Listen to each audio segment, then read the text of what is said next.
भूतप्रेत मान्नु र नमान्नु पनि ईश्वर मान्नु र नमान्नु जस्तै नै हो। आँखाले प्रत्यक्ष नदेखिने तथा वैज्ञानिक रूपमा पुष्टि नभइसकेका हुनाले प्रेतको मान्यतालाई अन्धविश्वासको कोटीमा राखिन्छ। यद्यपि संसारमा यस्ता थुप्रै घटनाहरू छन् जुन रहस्यमय छन्, जसलाई आँखाले प्रत्यक्ष देखेन भन्दैमा सिधै इन्कार गर्न पनि मिल्दैन। प्रेत सम्बन्धी विश्वास पनि त्यस्तै नै हो। सामान्यतया प्रेत शब्द शरीर बिनाका आत्माको लागि प्रयोग गरिन्छ। प्रेत भनेको आत्माको त्यस्तो स्थिति हो जसमा शरीर नष्ट हुन्छ तर आत्मा संसारसँगै बाँधिरहेको हुन्छ। साथीहरू, आज हामी यस्तै एउटा डरलाग्दो भूतको स्टोरी भन्न गइरहेका छौँ।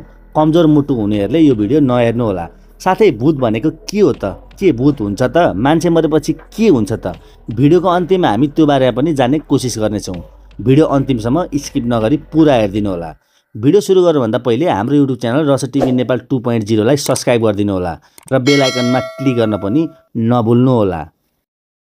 रोहन नामको मेरो एकजना साथी थियो। उसले जागिर पाएर मेरो गाउँमा पोस्टिङ भयो। गाउँबाट अलिक टाढा एउटा ठुलो र पुरानो घर थियो जुन धेरै वर्षदेखि बन्द थियो।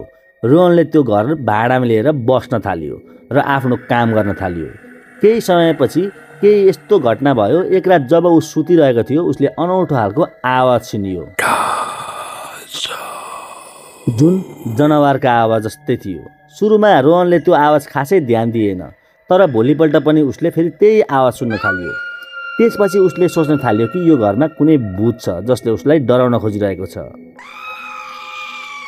रोहनलाई भूतमा विश्वास लागेन, त्यसैले शान्तिपूर्वक सुत्यो। केही समयपछि जब रोहन बिउजियो, उसले आफ्नो अगाडि एउटा डरलाग्दो कालो छाया देखियो। रोहनले केही गर्न नपाउँदै आफै बेहोस भयो। केही घन्टापछि होस आएपछि ऊ दौडेर घरको मालिक कहाँ पुग्यो अनि सम्पूर्ण घटनाको बारेमा बतायो। त्यसपछि मालिकले रोहनलाई भने कि हाम्रो घरको माथिल्लो तलामा एउटा भूत बस्छ। धेरै वर्ष अगाडि यही गाउँकी एउटी केटीलाई केटाहरूले दुर्व्यवहार गरेर मारेका थिए, अर्थात् बलात्कार गरेर मारेका थिए। त्यस बेलादेखि आजसम्म उनको ठेगाना खुल्न सकेको छैन। धेरैले यो पनि भन्ने गर्थे कि राति कोही यो बाटो भएर गएमा उसलाई भूतले घेर्छ र धेरै दिनसम्म छोड्दैन, तर उसलाई अहिलेसम्म कसैले देखेको छैन। कहिलेकाहीँ उसको डरलाग्दो आवाज सुनेर सबैको निन्द्रा भङ्ग हुन्छ। घरधनीको सम्पूर्ण कुरा सुनेपछि रोहनले सोचे कि यो सब कल्पना र बकवास हो, किनभने उनी भूतमा विश्वास गर्दैनथे।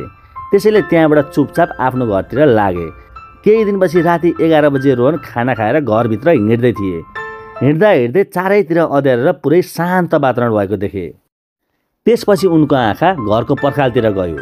घरका सबै भित्ता र ढोकामा जनावर जस्तै दाग र धेरै वस्तुहरू विभिन्न ठाउँमा बिना कारण राखिएको देखे। उनले त्यहाँ पहिले कहिले त्यस्तो देखेका थिएनन्। त्यसपछि एक रात केही यस्तो भयो कि उसको आत्मा हल्लियो। रोहन आफ्नो घरमा एक्लै सुतिरहेको थियो, तब उसले एउटा डरलाग्दो आवाज सुनियो। रोहन निन्द्राबाट बिउज्यो र कसले यस्तो डरलाग्दो आवाज निकालिरहेको छ भनी खोज्न थाल्यो, तर कोही थिएन। केही बेरमै त्यो आवाज बारम्बार सुनिन थाल्यो। रोहनले तुरुन्तै आफ्नो कोठाको बत्ती बालेर देख्यो कि त्यहाँ एउटा डरलाग्दो दृश्य उसको अगाडि उभिरहेको थियो र उसलाई हेरिरहेको थियो। अब रोहन डरले काँप्न थाल्यो। उसको स्वर पनि बाहिर निस्किरहेको थिएन। त्यसपछि उसले मनमा नै सोच्यो कि मलाई यस्तो घटना होला भनेर सपना पनि सोचेको थिइनँ। हे भगवान्, कृपया मलाई मद्दत गर्नुहोस्। उसले कोठाको बीचमा एउटा मानिस उभिरहेको देखियो जसको शरीर निकै अग्लो र डरलाग्दो थियो।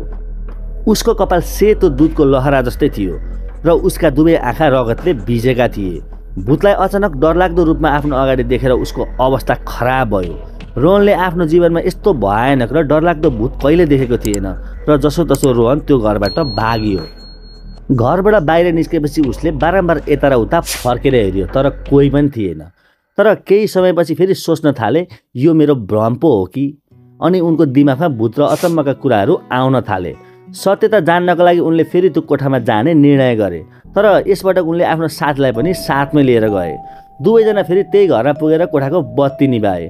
यसपटक उनले घरमा पहिलेभन्दा धेरै डरलाग्दो दृश्य देखे। भित्तामा केही शब्द र तस्बिरहरू लेखिएका थिए जुन उनलाई अनौठो लाग्यो। त्यसपछि तिनीहरूले घरको एउटा कुनामा फलामको ठुलो बक्सा देखे। तिनीहरूले त्यो बाकस खोले। त्यो बाकसमा तिनीहरूले भयानक कुरा देखे। त्यो बाकसमा एकजना मानिसको शव थियो जसको टाउको काटिएको थियो। त्यो केटीलाई देखेपछि दुवैजना पहिलेभन्दा धेरै डराएर उसलाई त्यहीँ छोडेर घरबाट भाग्न थाले। तर दुवैजना त्यहाँबाट भाग्न थालेपछि कानमा डरलाग्दो आवाज सुनियो, ओइ त्यहीँ रुक।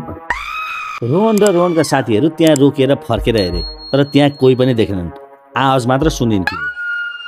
त्यसपछि के भयो, उनीहरूले एकअर्काको हात समाएर त्यहाँबाट भाग्दै त्यो घरबाट टाढा कतै गएर रोकिए। केही बेरमै बिहान भयो। दुवै साथीहरू गाउँ गएर डराएर सबै गाउँलेहरूलाई आफ्नो घटना सुनाए र भुलेर पनि त्यो घरमा कोही नजानुस् भन्ने चेतना दिँदै भने हामी कसरी त्यहाँबाट भाग्न सफल भयौँ, तर अब फेरि त्यहाँ कोही गयो भने जिउँदो फर्केर आउने छैन। केटाहरू कहिले नजानु होला। अनि त्यही दिन रोहनको कतै अन्त्य पोस्टिङ भएर त्यही दिन त्यहाँबाट सबै सामान लिएर सदाको लागि बिदा भएर गए। दिनदिनै रोहनले त्यो घरमा भएको घटना बिर्सन खोजे, तर त्यो घटना कहिले बिर्सन सकेनन्। अनि उसको रात पनि बिग्रदै गयो। अब राति सुत्न पनि डराउँछन् रोहन। अघि मैले सुरुमा पनि भनिसकेँ, सामान्यतया प्रेत शब्द शरीर बिनाका आत्माका लागि प्रयोग गरिन्छ। प्रेत भनेको आत्माको त्यस्तो स्थिति हो जसमा शरीर त नष्ट हुन्छ, तर आत्मा संसारसँगै बाँधिरहेको हुन्छ। आत्मा प्रेत हुने स्थितिमा कसरी पुग्छ? प्रेत कुनै पनि जीवधारीको सूक्ष्म शरीर हो। स्वाभाविक मृत्युका क्रममा मानिसका अङ्गले बिस्तारै बिस्तारै काम गर्न छोड्छन्, अर्थात् शरीरको ऊर्जा परिपथ क्रमशः क्षीण हुँदै जान थाल्छ। पहिला उसको हात खुट्टा चेतना रहित हुन्छ, त्यसपछि शरीर अनि मस्तिष्कको चेतनासँग मुटुको सम्बन्ध टुट्छ। अन्तमा प्राण शरीर छाडेर बाहिर निक्लन्छ। यी सम्पूर्ण क्रिया कोशिकाहरूमा विद्यमान विद्युतीय कणहरू क्रमशः क्षीण हुँदै गएपछि घटित हुन्छ। कोशिकाहरूको विद्युतीय केन्द्रको सम्बन्ध विद्युतीय शक्ति तरङ्गका माध्यमले एकअर्कासँग जोडिएका हुन्छन्। स्वाभाविक मृत्युका क्रममा यस्तो सम्बन्ध बिस्तारै बिस्तारै क्षीण भएर टुट्छन् र विद्युतीय शरीर नष्ट हुन्छ, जससँग आत्मा जोडिएको हुन्छ। विद्युतीय शरीर नष्ट भएपछि आत्मा कुनै अर्को विद्युतीय शरीरको खोजीमा लाग्छ र एक निश्चित स्तरसम्म विकसित भ्रूण फेला पार्न सक्यो भने त्यसैमा प्रवेश गर्छ, जहाँ उसले विद्युतीय शरीर प्राप्त गर्छ। जब कुनै मानिस आकस्मिक दुर्घटना, विष खाएर, पानीमा डुबेर, आगोमा जलेर अथवा अन्य कुनै पनि कारणले अचानक सास बन्द भएको कारण, स्थूल शरीरमा अचानक क्षति आएका कारण मर्छ, कुनै अन्य व्यक्ति वा परिस्थितिका कारण अप्रत्याशित हत्या बिहोर्छ अथवा शरीरका कुनै अङ्गले काम गर्न छोड्छ, त्यति बेला शरीर नष्ट हुन्छ, तर विद्युतीय शरीर क्षीण हुने प्रक्रिया क्रमिक र प्राकृतिक रूपले हुन नसकेका कारण आत्मा त्यसैमा बाँधिरहन्छ। आफ्नो शरीरलाई मरेको देखेपछि अरूले उसलाई मरेको ठान्छन्, जबकि ऊ विद्युतीय शरीरमा जीवित रहेको हुन्छ र उसको चेतना एवं अनुभूति कायम रहिरहन्छ।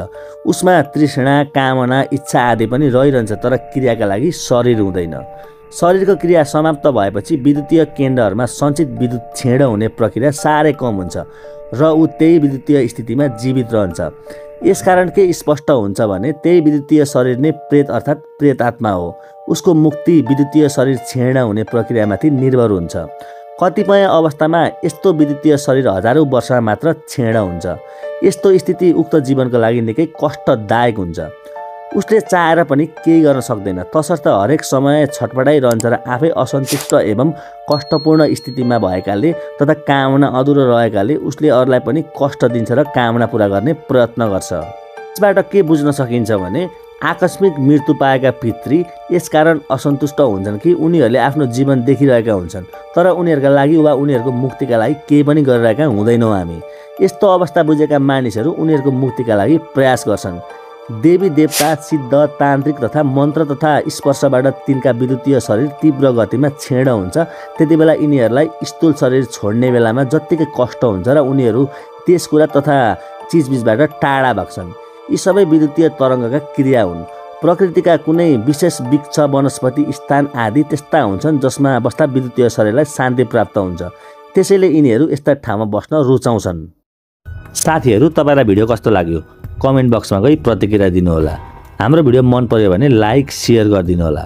साथै हाम्रो युट्युब च्यानल रहस्य टिभी नेपाल 2.0 लाई सब्स्क्राइब गर्न पनि नभुल्नुहोला।